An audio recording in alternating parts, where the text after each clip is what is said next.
nanti saya berikan 3 yang pokok ini. Ada 3. 1, meningkatkan sholat. Saya ulang ya, meningkatkan apa? Sholat.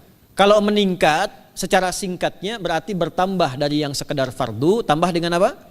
Sunnah. Maka dari sekarang, keluarkan semua jenis sholat-sholat sunnah. Keluarkan dari sekarang apa saja, siang dan malamnya.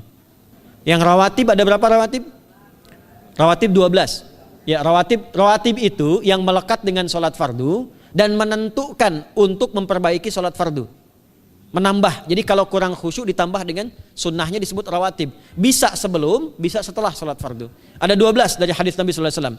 Man shalla isnatai asyrata raka'atan, siapa yang sholat 12 rakaat fi yaumin wa lailatin, yang mengiringi sholat fardu siang dan malam. Ya, bunyalahu bihinna baitun fil jannah, maka akan dibangunkan baginya satu rumah di surga kalau konsisten menunaikan 12 itu sampai meninggal dunia. Sahabat yang mendengar itu mengatakan kompak semuanya, sejak mendengar hadis itu kami usahakan istiqomah sampai meninggal tidak meninggalkannya. 12 itu 2 sebelum subuh, cepat. 4 sebelum zuhur, 2 setelah zuhur, 2 setelah maghrib, 2 setelah isya. 2 rakaat sebelum subuh, 4 rakaat sebelum zuhur. Kalau nggak bisa 4 rakaat karena terbatas waktunya, boleh 2 rakaat khusus untuk sebelum zuhur. Kalau nggak bisa 4, boleh berapa? 2. Dalilnya hadis Ibnu Umar radhiyallahu taala anhuma. Kata beliau, hafidtu asyra rakaatin, saya hafal 10 rakaat dari Nabi sallallahu alaihi wasallam salat sunnah. Maka menyebutkan sebelum zuhur 2 rakaat. Baik, jadi 12 ya. 2 sebelum subuh, 4 sebelum zuhur, 2 setelah zuhur, 2 setelah maghrib, 2 setelah isya. Ini yang disebut dengan rawatib. Jamak dari kata ratib. Di luar ini mutlak. Mutlak ini ada yang berdampingan dengan salat fardu, ada yang terpisah. Contoh yang berdampingan, 4 rakaat sebelum asar. 4 rakaat ini bukan disebut rawatib, tapi salat mutlak. Cuma waktunya berdampingan dengan salat fardu. Jadi dia nggak memengaruhi salat fardu, cuma punya keutamaan sendiri. Apa keutamaannya? Hadis Ibnu Umar radhiyallahu taala anhuma, ketika beliau menyampaikan qala Nabi sallallahu alaihi wasallam, rahimallahu ra'an shalla qabla al-asri arba'an. Allah akan menambahkan rahmat pada orang yang terbiasa salat 4 rakaat sunnah sebelum salat asar. Jelas ya? Baik. Kemudian apalagi setelah itu? Salat di antara 2 adzan dan 2 adzan ini, adzan dan iqamah. Ya, di antara adzan dan iqamah. Tahiyatul masjid. Apalagi misalnya salat duha. Duha dibagi 3. Awal duha itu kurang lebih 1,5 jam setelah salat subuh. Subuh sekarang misal 4:30, maka jam 6 muncul awal duha. Namanya syuruk. Saya ulang, salat apa namanya? Syuruk itu salat awal duha. Jumlah rakaatnya 2 rakaat. Man shalal ghadata fil jama'ati thumma yaqudu yadhkurullah subhanahu wa ta'ala fa yusalli rak'ataini fa kana alaihi ka ajri umratin wa hajjin, ya ka ajri ummatin wa hajjin tamatan. Siapa yang salat subuh 2 rakaat dengan berjamaah, ya, dan umumnya kalau berjamaah bisa ke masjid di masjid. Kalau tak mampu ke masjid, tunaikan di rumahnya. Setelah itu tidak beranjak dulu, dia duduk untuk berzikir kepada Allah. Zikir itu bisa baca Quran. Quran surah 15 ayat 9 itu Quran disebut dengan zikir. Quran surah 54 ayat 17, 22, 32, 40 itu Quran disebut dengan zikir. Bisa baca Quran, bisa berdoa. Doa disebut dengan zikir. Quran surah ke-7 ayat 205. Ya. Bisa dengan apa lagi? Bertafakur, ya, mengaji, ta'lim, itu disebut dengan zikir. Ali Imran ayat 190 191. Alladzina yadhkuruna Allaha qiyaman wa qu'udan wa 'ala junubihim wa yatafakkaruna fi khalqis samawati wal ard, ya, disebut dengan zikir. Bisa bertasbih, zikir pagi petang, kalimat-kalimat thayyibah, ada itu di Quran surah keempat ayat 103. Jadi habis salat subuh zikir dulu, doa dulu, zikir dulu, belajar dulu, tafsir dulu. Setelah itu muncul syuruk. Perjalanannya disebut isyraq, melewati masyrik, 1 tombak bayangan, dia salat 2 rakaat, itu pahala salatnya senilai haji dan umrah. Sempurna. Bukan sudah haji, bukan. Mau kemana? Ibu mau haji dulu? Tidak. Ya, hajinya nanti bulan Dzulhijjah. Tapi senilai haji dan umrah itu 2 rakaat. Awal duha disebut apa? Syuruk. Pertengahan duha sekitar jam 9 jam 10. Jumlahnya 2 sampai 4 rakaat. Ya, 2 sampai 4 rakaat. Apa fungsinya? 1, mengganti seluruh zikir yang ada dalam tubuh kita. Mata berzikir, telinga berzikir, lisan berzikir, bisa diganti dengan 2 rakaat duha. Itu waktunya pertengahan duha. Kurang lebih dari jam 8, 9, 10 lah, kurang lebih 3 jam itu, ya. Yang kedua, bisa menghambat atau menghentikan, menahan satu musibah umum. Misal ada kebanjiran nih atau macet nih. Orang-orang kena macet. Bapak yang biasa sholat duha pertengahan itu tiba-tiba ditolong oleh Allah, dibebaskan. Tiba-tiba ada orang datang, Pak lewat sini di sana macet. Atau dibimbing ada kontraflow. Itu manfaatnya duha tuh. Yang pertengahan. Yang terakhir adalah akhir duha. Sekitar jam 10 sampai jam 11 menjelang ke zuhur. Ya, akhir duha itu jumlahnya dari 2 bisa 4 sampai 8 rakaat. Di antara manfaatnya bisa mempermudah datangnya rizki dengan izin Allah Subhanahu wa taala ketika ikhtiar. Itu duha. Nanti ke malamnya silahkan tahajud, tingkatkan tarawihnya sampai ditutup dengan witir. Itu salat. 2 yang terakhir saya cepat, 2 yang terakhir adalah banyak berinteraksi dengan Al-Qur'an. Ada 3 caranya. 1 banyak membaca.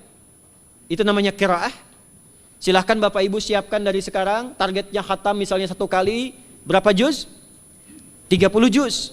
Kalau mau gampang bagi 30, berarti 1 hari berapa? 1 juz. Paling gampang lagi, supaya nggak capek ngajinya, supaya nggak capek, bagi 1 juz 5 waktu sholat. Contoh, juz pertama itu Al-Baqarah plus Al-Fatihah. Al-Fatihah saya nggak hitung lah karena sudah hafal ya. Al-Baqarah itu 141 ayat, juz pertama. Bagi 5, 28. Jadi setiap ketemu waktu sholat, bagi 2 lagi, 28 bagi 2 berapa? 14. Sebelum sholat baca 14 ayat, setelah sholat baca 14 ayat. Itu 14 ayat tuh paling-paling gak nyampe 5 menit Bu Pak. Kalau investasi 10 menit setiap waktu sholat, bagi 2 kita baca 14 ayat, itu insya Allah selesai Ramadan khatam Quran. Itu udah rumus. Ya, tidak cukup dengan amin, siapkan dari sekarang. Siapkan. Ya. Kemudian mengkaji, kajian, tilawah. Itu tilawah itu di hadis Muslim pahalanya banyak.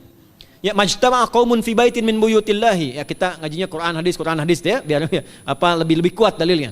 Majtama'a qaumun fi baitin min buyutillahi yatluna kitaballahi wa yatadarasuna fima bainahum. Ya, siapa yang bisa tilawah Quran, ngaji, tafsir, keluarkan misalnya untuk Ramadan 10 hari saya pengen tahu Al-Fatihah. Itu ketika dilakukan punya 4 keutamaan. 1, ghasyiyatuhum rahmah. Selama ngaji rahmat Allah dibentangkan. Kalau pengen doa cepat dikabulkan, kalau istighfar diampuni. Yang kedua, awas ini nazalat alaihimus sakinah, diberikan ketenangan dalam jiwa. Bapak Ibu pengen di rumah tangga nyari sakinah, isi dengan Quran di rumah. Amalan terakhir infak. Ya, hadisnya dari Ibnu Abbas, an Ibnu Abbas radhiyallahu taala anhuma, qala, ya, beliau mengatakan kana Nabi sallallahu alaihi wasallam ajwadan nas wa ajwadu ma yakunu fi Ramadan. Adalah Nabi sallallahu alaihi wasallam itu orang yang sangat luar biasa dermawan dan lembut. Dan bertambah dermawan lagi ketika tiba Ramadan. Apa yang dilakukan Nabi? Mensupport sahabat, siapapun yang punya anggaran untuk infak, disiapkan sebelum Ramadan. Jangan berpikir banyak Bu. Yang penting ada anggaran, 30.000 nggak ada masalah. Setiap hari 1.000, tidak harus uang, makanan. Pernah dengar hadis ini nggak? Siapa yang memfasilitasi bukaan orang puasa, walaupun dengan sebiji kurma dan sehirup air, maka dia mendapatkan pahala seperti orang puasa itu tanpa dikurangi sedikit pun. Ada? Hadisnya sahih di At-Tirmidzi. Tapi bukan berarti nyari kurma ke Tanah Abang setiap hari 1. Terus minumnya 1 sedotan aja ganti-ganti. Tidak. Ya, maksudnya apa? Yang paling minimal kita bisa keluarkan.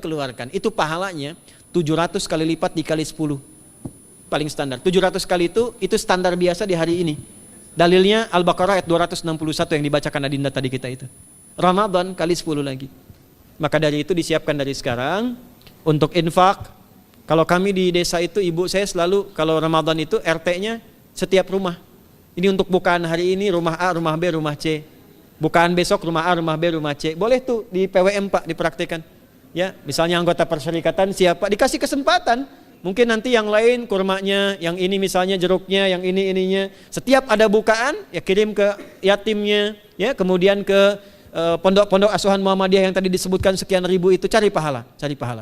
Ya, saya kira itu yang bisa saya sampaikan sampai dengan batas waktu yang diberikan. Semoga bermanfaat dan semoga Allah Subhanahu wa taala memberikan kemuliaan kepada kita semua, kesehatan. Dan saya yang terakhir saya ingin sampaikan doa penting. Tolong hafalkan doa ini.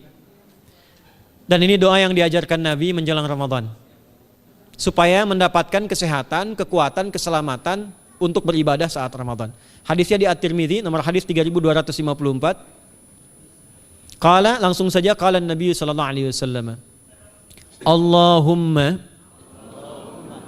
ahillahu alaina bil yumni wal iman was salamati wal Islam Rabbi wa Rabbukallah. Nah, itu tolong nanti dihafalkan, tadi sudah direkam, dibimbing. Nanti ketika ditetapkan masuk awal Ramadan, bacakan itu. Ya Allah, anugerahkan awal Ramadan kepada kami dengan ketenangan, kedamaian, kekuatan iman, keselamatan, sehat, nggak sakit sampai selesai puasanya, diberikan kekuatan untuk ibadah dalam keislaman dan diikhlaskan hanya karena Allah Subhanahu wa taala. Subhanakallahumma wa bihamdika nasyhadu an la ilaha illa anta nastaghfiruka wa natubu ilaik wa akhiru da'wana anil hamdulillahi rabbil alamin wal 'afu minkum fastabiqul khairat. Assalamualaikum warahmatullahi wabarakatuh.